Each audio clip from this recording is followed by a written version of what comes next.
Halo teman-teman, selamat datang di Bitwire Presents Southeast Asia Brewing, space di mana kita akan berbicara semua hal yang terjadi, semua hal penting yang terjadi di ranah kripto dan juga sektor finance. Hari ini, episode pertama kami, kita menghadirkan CEO dan founder dari Bitwire sendiri, Mas Dendi. Welcome, Mas. Thanks for having me, Mas Faisal. Thank you as well, Mas Dendi, for coming. Now, kita mungkin akan mulai dengan Mas Dendi sendiri, Mas ya. So this will be about Bitwire itself dan juga tentang Mas Dendi. Your journey, perjalanan Mas menemukan Bitwire dan juga perjalanan Mas ke sektor ranah kripto sendiri mungkin ya. So mungkin untuk teman-teman semua yang belum tahu nih Mas, mungkin bisa kenalan dulu nih sama Mas Dendi. Boleh. Silakan Mas. Oke, hai. Teman-teman, nama saya Dendi. Ya, berjalan saya menemukan kripto suatu hal yang menarik ya. Terutama juga cerita ketemu co-founderku Mas Adit Suseno. Jadi ceritanya aku dulu kuliah di UI, di FUI, kebetulan tahun 2009. Jadi pada saat itu awal banget. Ya, setahun setelah Bitcoin diciptain, berapa bulan setelah Bitcoin diciptain. Pada saat itu saya belum tahu sama sekali, tapi sering berjalannya waktu ya 2012, 2013, dan lagi mau lulus, kayaknya saya kerja di Central Bank di Jakarta, terus kemudian mengambil keputusan untuk menjadi sales trader di UBS. Nah, di situ saya dimentorin oleh dua mentor yang saya sangat hormati sampai sekarang, namanya Asi sama juga James. Dan setelah saya selesai kerja di sana, kemudian dapat beasiswa ke Amerika.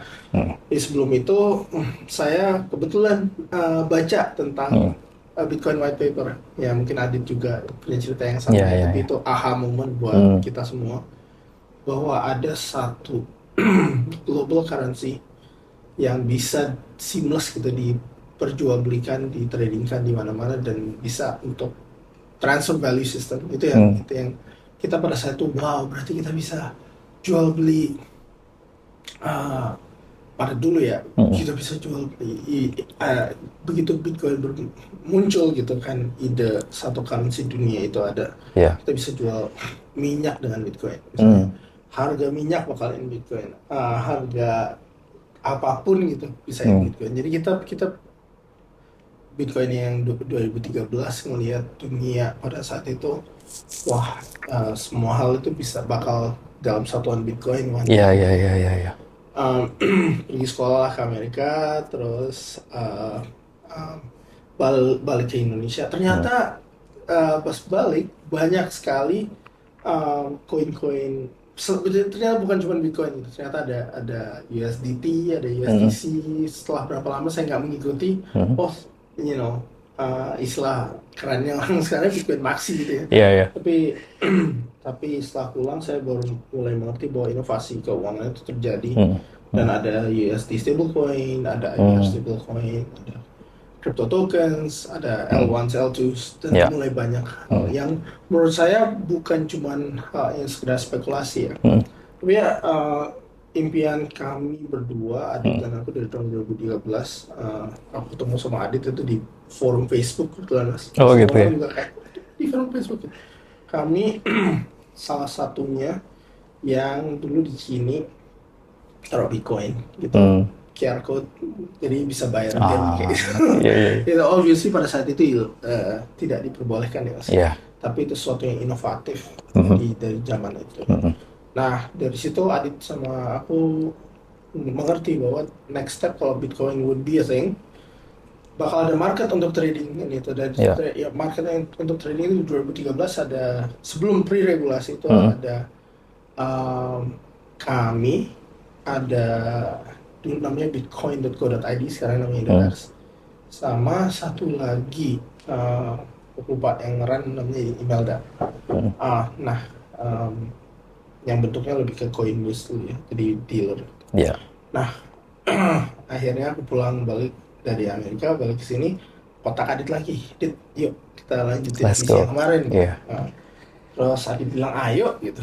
Dan akhirnya kayak kami berjuang dari 2019 sampai saat ini, mulai building software, kemudian OTC Desk, kemudian merambah ke Bali, Yeah. kemudian ya here we are Here Gitu sih, Mas. Ya, doing this gitu sih, podcast. podcast. That's Ya, good. gitu Yeah, sih. thank you Mas Dendi. Tapi aku juga curious Mas, aku juga penasaran apakah itu juga didorong oleh background akademiksnya Mas Dendi? Karena yang aku tahu Mas Dendi ini juga sangat dekat lah dengan ranah akademis ya.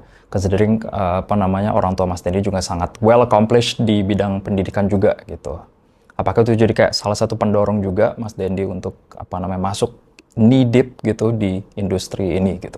Iya, aku ngerasa tentunya background orang tua di bidang akademis mendorong, terutama kayak masuk FUI dan coba untuk higher education, gitu, Mas. dan ya berkat edukasi itu juga akhirnya scroll internet lah, untuk kayak menemukan Bitcoin white paper ya, tanpa edukasi itu ya, so education is an important thing. Okay. Very important.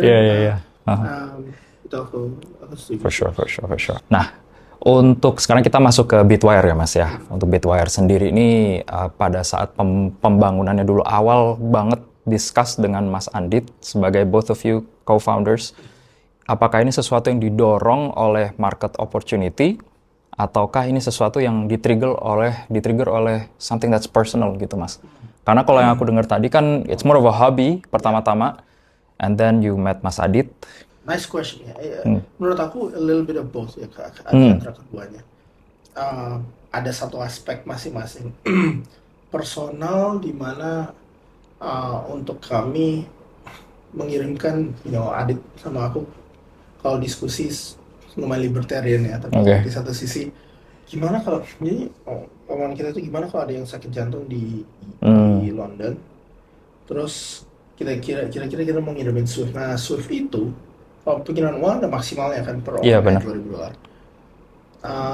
Kalau pakai Swift nyampainya Senin, misalnya dikirim Jumat, tapi operasi misalnya butuh hari itu gitu. Jadi nunggu duitnya masuk dulu kayak nggak mungkin kan. Benar. Nah, hal-hal kayak gini bisa di-prevent pakai crypto remittance, crypto transfer. Dan misalnya ya biaya operasi jantung nggak murah kan Mas. Betul. Lebih dari 150-200 juta gitu. Nah, itu kalau misalnya dibayar pakai kripto itu instan. Jadi Jumat tuh dibutuh cuma itu dibayarin juga. Bukan cuma itu, tapi seandainya pinjam pun untuk operasi itu bisa setelah hari itu juga. Jadi pure personal reason dari itu adalah kekecewaan kami terhadap sistem perbankan yang masih T+1, T+2, T+3. Banks would always exist with one form or another. Itu kami, just to emphasize, aku tidak against banks, ya. Tapi settlement yang lama itu yang kami kayak personal. It makes it personal. Second thing itu market driven, ya. Jadi 2013 obviously ngelihat itu semua, ngelihat trajectory, we had that vision 2013 bahwa this would at least bakal jadi sesuatu yang traded every day, traded on the banks, traded everyone, it fundamentally bakal ngubah banyak hal. Betul. Dan semua orang pasti bakal punya wallet, semua orang bakal punya akses crypto exchange dan segala macam. Nah, buat ini kita ngelihat kalau ada kebutuhan orang untuk tukar Bitcoin ke rupiah Bitcoin, pasti ada kebutuhan Bitcoin ke USD dan pada saat itu kayak akhirnya kita mikir ya udah sama kayak pergi ke money changer di bandara kan. Money changer itu nggak di bandara tapi virtual. Pada saat itu satu-satunya money exchange untuk kripto Mt. Gox ya. Bangkrut pas 2014, kita berdua kayak bicara Mt. Gox jelek apa segala macam, terus kayak yang hilang 850 ribu Bitcoin. Kenapa nggak kita bangun ya? Aduh, aku nggak punya teknikal itu. Pas balik pulang dari Amerika. Dan market driven, education, personal reason. Ya. Jadi ya aku merasa it's it is about surviving, making sure we're good, but it's also not only because of the money, Yeah, not only because of the of market, course. but because of a personal reason. Like, we want to see this through. Crypto ini kemana Ya, sih? ya, ya, ya, ya, Yeah, ya. yeah. Especially sekarang juga karena masih, well, can we say that we're still early? Very. Very early, right? Ya, ya. In di Kalau misalnya banyak orang yang bilang bahwa Bitcoin udah naik dari $1 ke $65,000 ya, 65. Yeah. I don't think that's a point of it. Kayak total global population ya itu 7 billion something. Yeah. Let's say 8, right? Yeah. Yang mengerti crypto less than 60 million. What's that? Right? So 60 divided by 7,000. Ah, Very okay. small. So Interesting point. very small. Yeah, yeah, yeah. We're very early. Yeah. That's good. Ya, price point aku nggak tahu. Yeah, yeah, yeah. Everyone Could knows go what anywhere. prices, Yeah. Tapi every prediksi aku sih sama Adit bahwa $1 at least 1 satoshi. Price point. Alasannya bukan karena harga, tapi karena alasan kalau semua hal di price pakai Bitcoin, it means at least 1 satoshi itu penting. Iya. Orang transaksi. Tapi let's say kan sekarang kalau Mas Denny bilang masih like, we're very early kan, and yet crypto exchanges kemudian kayak institusi crypto itu bermunculan di mana-mana gitu. What do you think kayak menurut Mas Denny sendiri the ideal crypto exchange, institusi crypto exchange yang ideal tuh seperti apa sih? To be able to sustain the economy, kemudian menemukan appeal daya tarik untuk para usernya gitu. That is a really good question. Yeah. Gotta stop and think for a bit on that. Tapi menurutku, at least I did in my bet is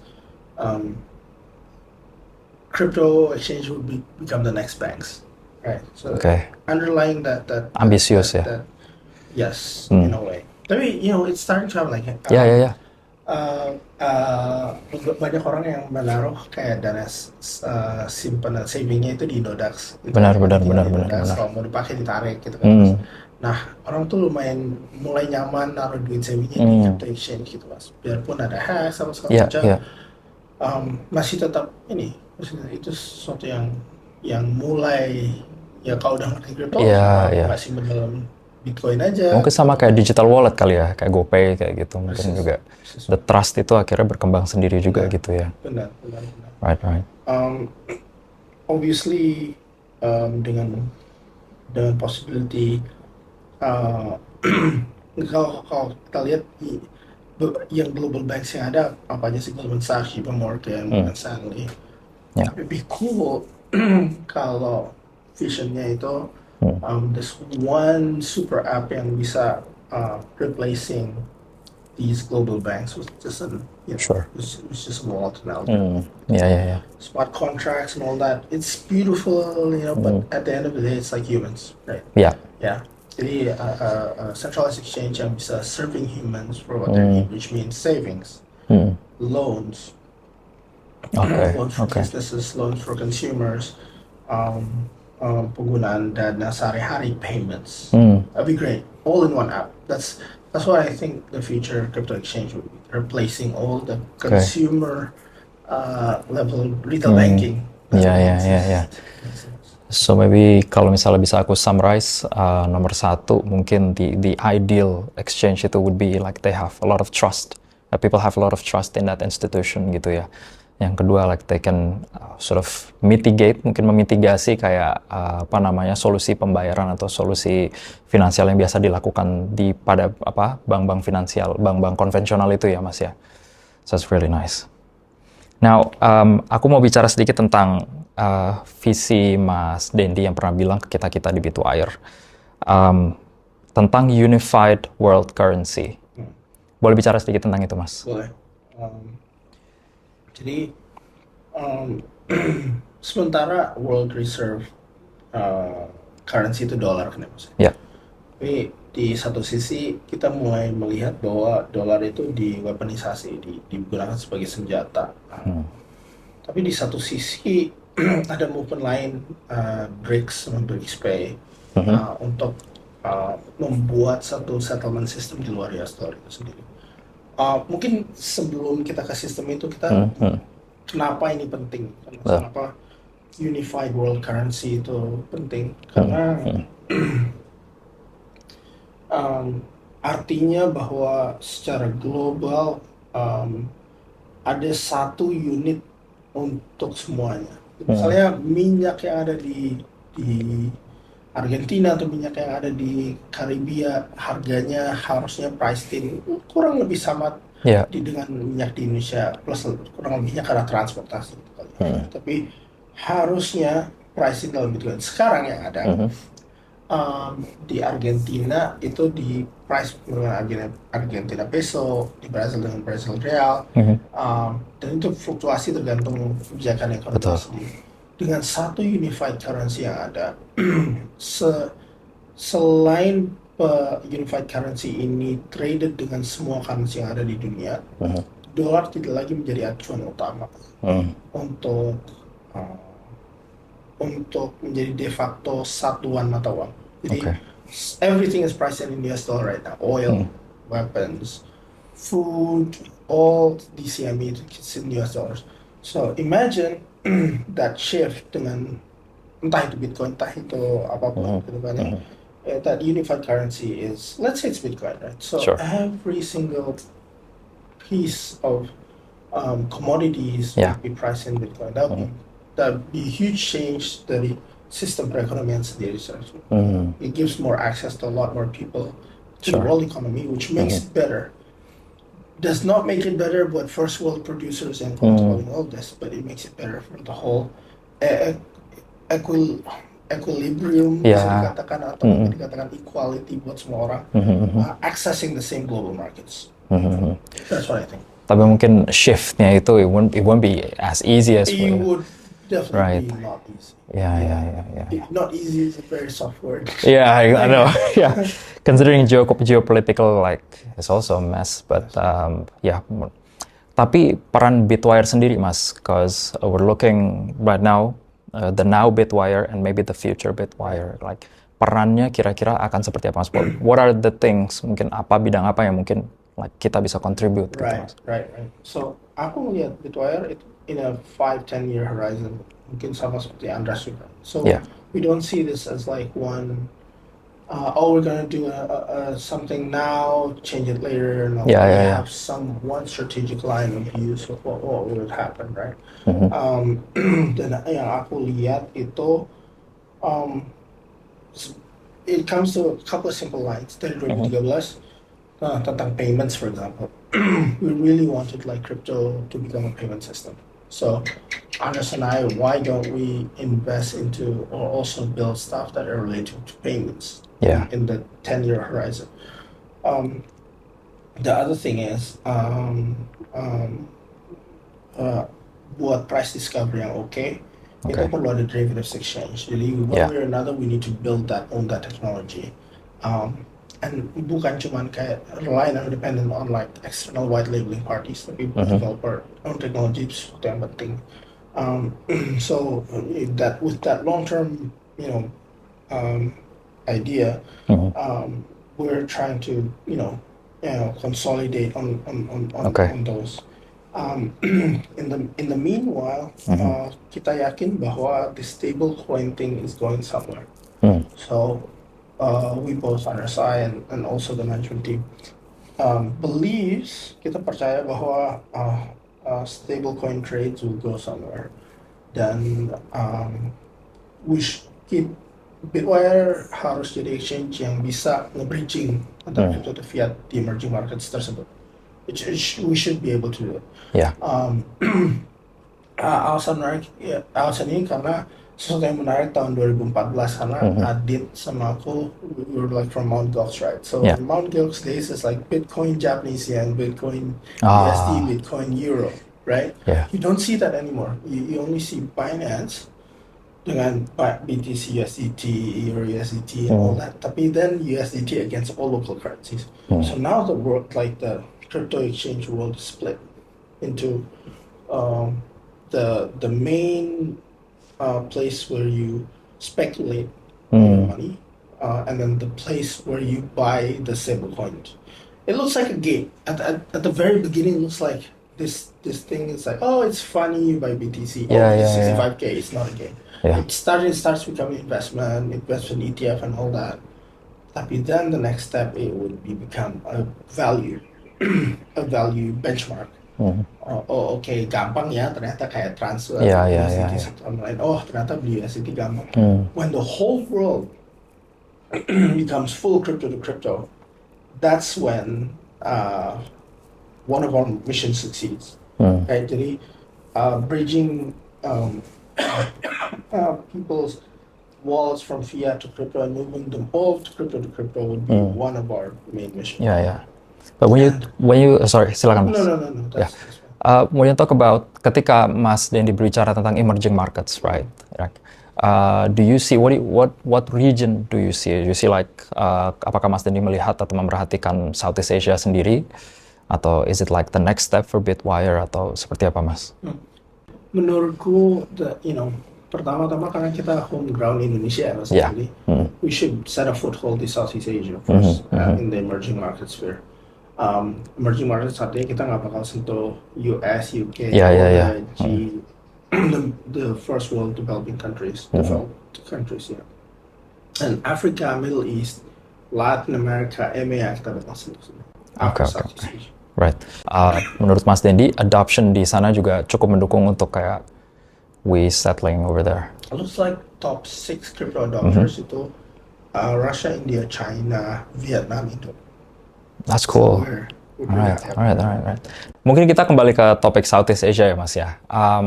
Or maybe let's not talk about Southeast Asia. Kita bicara soal Indonesia dulu gitu. Karena kita akan fokus di sini dulu for the time being anyway. Gimana dari Mas Dendi sendiri untuk men-tailor atau meng-customize experience Bitwire ini kepada user di Indonesia terlebih dulu, Mas? Okay. So, pertama-tama untuk Indonesia kita pastikan bahwa kita compliant dengan Bapepti, mengikuti regulasi yang ada. Yeah. Harusnya kalau everything goes fine, we'll get the license soon. Looking forward for that. Yang kedua itu kita pastikan bahwa dengan peraturan Bapepti yang kemarin keluar ya untuk institusi, jadi bukan cuma retail Indo menurutku ya, bukan cuma retail Indo yang butuh crypto sebenarnya siapa sih? Dengan cross border payments, merchants. Yeah, that's a good question. All that, right? Yeah. Instead of having crypto sebagai alat spekulasi, yang jatuhnya semi judi gitu ya, mendingan dipakai untuk dibeli oleh perusahaan untuk pembayaran ke misalnya ekspor impor di Cina atau kayak ekspor impor minyak gitu. Itu sesuatu yang kami bisa bangga karena itu yang mungkin tim manajemen Bitwire ingin bawa. Okay. Yes. So use cases-nya definitely untuk payment first ya. Payment cross border. Yeah. Right, payment cross border. Specifically bukan payment di Indonesia karena it's under OJK. Yeah, for sure. Tapi we're very proud, 1 year, setahun lagi atau 2 tahun lagi kita bakal bangga jika kita bisa bilang bahwa perusahaan-perusahaan Indonesia memakai Bitwire untuk settle their payments overseas. That would be beautiful. That would be the dream. Yeah. Kita ngomong soal AI sedikit nih, Mas. Boleh. Karena juga AI juga sekarang lagi kembali hype lagi. Kemudian banyak juga di crypto token-token yang AI driven juga kan. We see with the likes of Nkai mungkin, Tao, BitTensor. Yes. Ya kan. Kira-kira ke depannya naratif seperti apa? Karena aku personally juga pengen tahu dari Mas Dendi yang sudah lama berpengalaman di emerging tech terutama ya. Naratifnya kira-kira ke depannya seperti apa, Mas? Is there going to be an intersection? Ada nggak interseksi atau kayak irisan di antara keduanya, dan kira-kira use case atau application-nya seperti apa gitu, Mas? Untuk kayak sendiri sedikit background, dulu S3 saya di bidang AI ya, jadi mudah-mudahan saya bisa menjawab pertanyaan ini. Jadi di satu sini saya dulu risetnya di bidang language model ya, belum large language model ya. Oke. Nggak sepintar yang ada sekarang, masih rada bego. Tapi large language model yang ada sekarang lumayan menarik ya, Ya. menurut banyak orang, emulating intelligence kira-kira mulai pintar banget ya, ada query engine, query machines yang bisa menjawab pertanyaan-pertanyaan kita. Nah, crypto sendiri banyak orang seperti Peter Thiel Ya. mengatakan bahwa AI itu antithesis crypto antisesnya AI karena AI itu centralized, crypto itu decentralized. Oke. Tapi menurutku trust itu sesuatu yang menurutku bukan trust ya, simplicity. Jadi nggak semua orang mau megang private keys mereka sendiri. Jadi akhirnya dilimpahkan ke exchange. Oke. Sama seperti kayak orang yang punya stack of cash nggak mau ditaruh di rumahnya, ditaruh di bank. Ya. Mungkin ada angkanya aja kan. Nah itu menurutku kenapa ada crypto exchanges, karena bukan ada centralization, karena ada keinginan untuk simplicity. Ya. Nah, simplicity ini yang kita berikan ke user. Nah, AI sendiri menurutku memberikan simplicity terhadap modern life. Misalnya daripada sekarang Google cuma links, backlinks. Kalau query engine-nya ChatGPT atau Cloud atau yang lain, LLM yang lain langsung menjawab pertanyaan sendiri. Iya. Kayak seakan-akan kamu menanyakan manusia lain yang super pintar, terus menjawab balik. Nah, menurutku beberapa mentorku bilang kalau AI bisa transaksi dalam kripto untuk ngobrol sama AI sama lain itu menarik ya. Tapi aku let's try to step back and see even the basic simple things where AI itu ditrain dengan these multiple GPUs, itu uses electricity, and then this electricity grid sama kayak problema GPU mining atau kayak ASIC mining ada sekarang, banyak banget electricity. So banyak problem di antara intersection of like AI sama crypto. Kayak solving the electricity problem itu satu. Anything like computers, we need faster computers. Ada better encryption untuk cryptocurrency yang ada, itu penting juga. We just going to have deeper understanding. Most researchers, like professors, PhD, would say you don't know. Tapi some more technical entrepreneurs, right, they would like say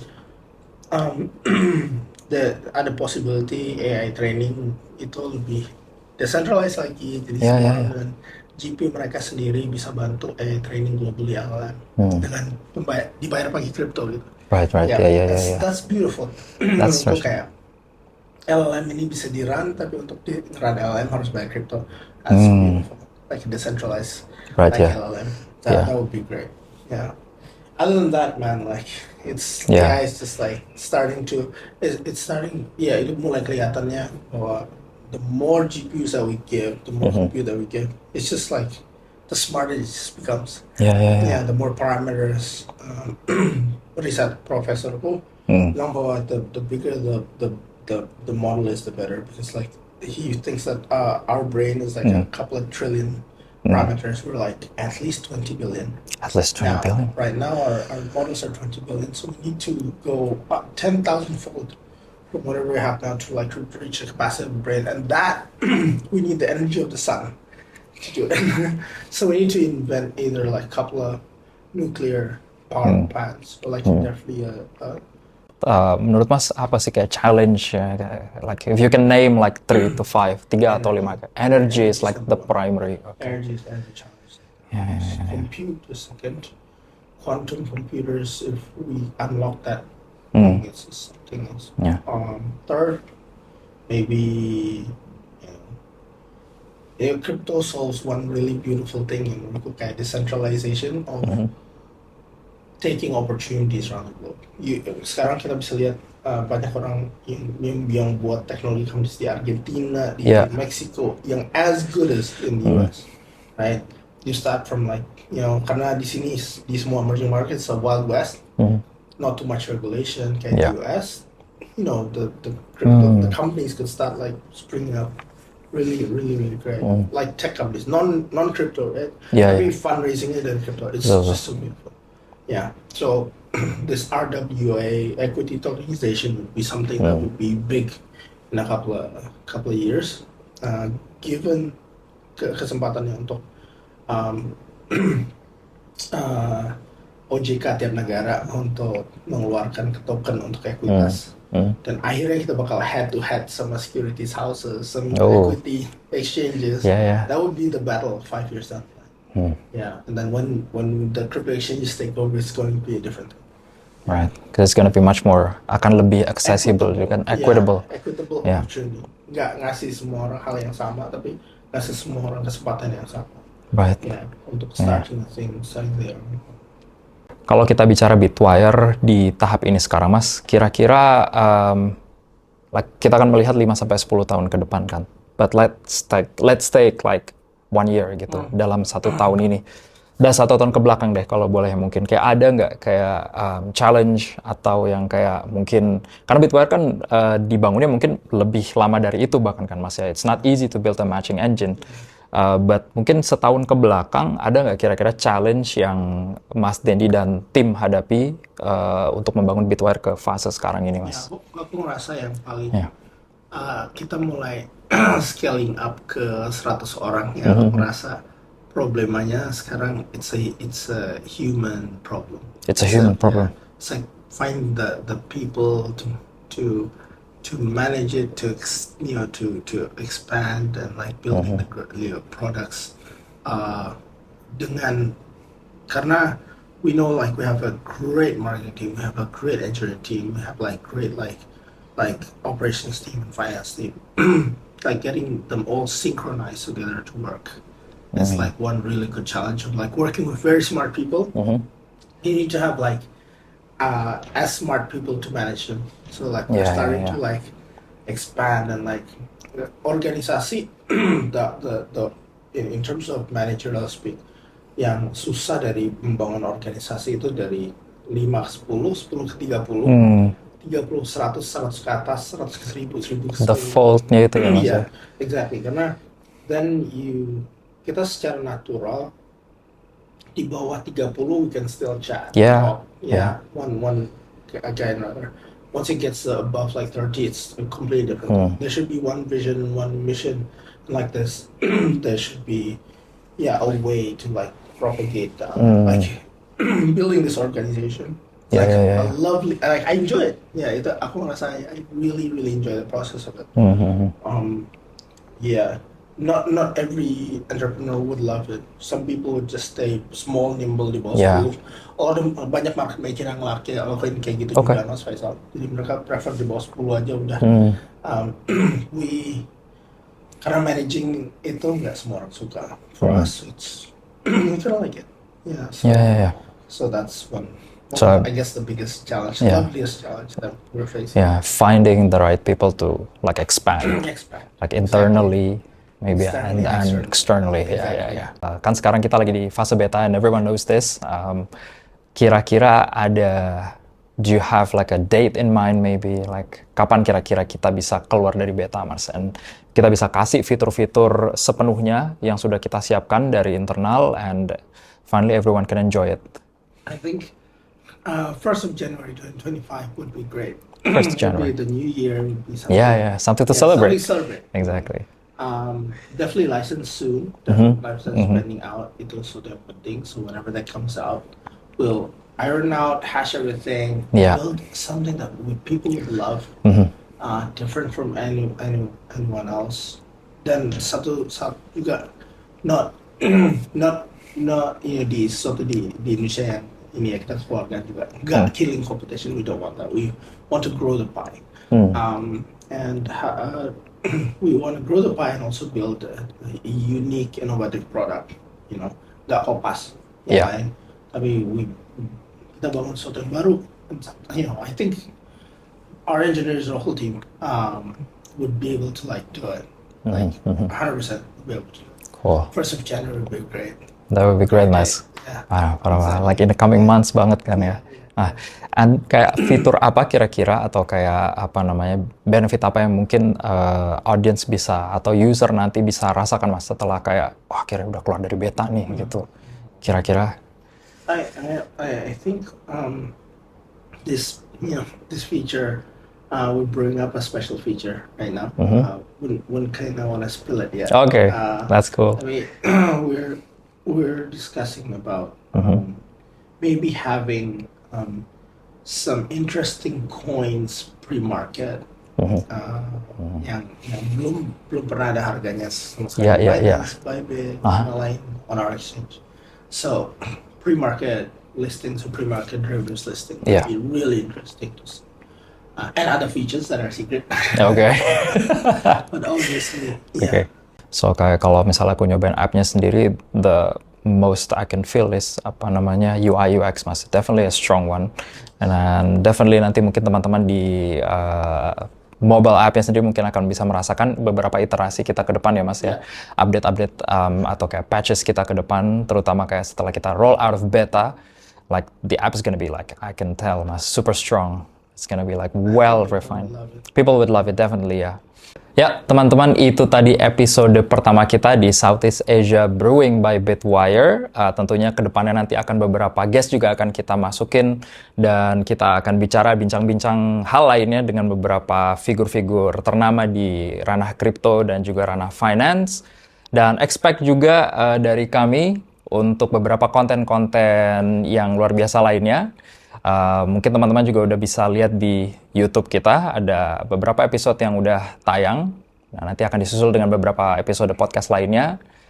Dan juga jangan lupa untuk like dan subscribe ke channel kami, karena kedepannya pasti akan ada konten-konten yang luar biasa lainnya. Ya, nama saya Faisal dan sampai jumpa di Southeast Asia Brewing episode selanjutnya. Terima kasih.